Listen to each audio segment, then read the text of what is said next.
Alors, que signifie la prévention et la protection dans l'agenda Femmes, Paix et Sécurité ?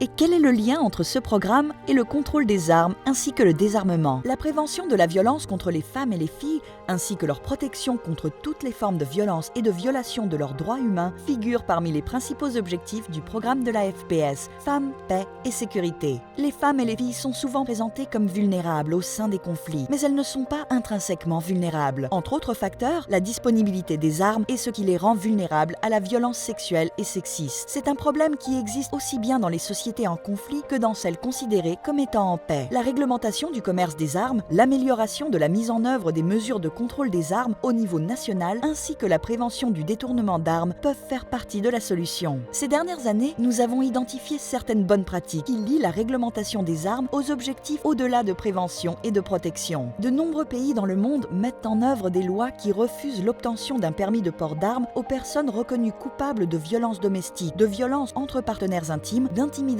violente ou de harcèlement. Cela peut contribuer à réduire le taux de féminicide. Au niveau international, un instrument important est le traité sur le commerce des armes, qui rend illégal le transfert d'armes et de matériel s'il existe un risque que ces derniers puissent être utilisés pour commettre ou faciliter des actes de violence sexuelle et sexiste. Le traité sur le commerce des armes compte plus de 100 États signataires. Depuis son adoption en 2013, de nombreux pays ont cherché à améliorer leur évaluation des risques liés aux exportations d'armes. L'un des domaines à améliorer a été l'intégration des considérations relatives aux droits de l'homme, ainsi que des indicateurs liés à la prévalence de la violence sexiste. Il est encourageant d'entendre que des pratiques comme celle-ci contribuent à créer un monde plus sûr pour les femmes et les filles. Mais il est possible d'en faire bien davantage.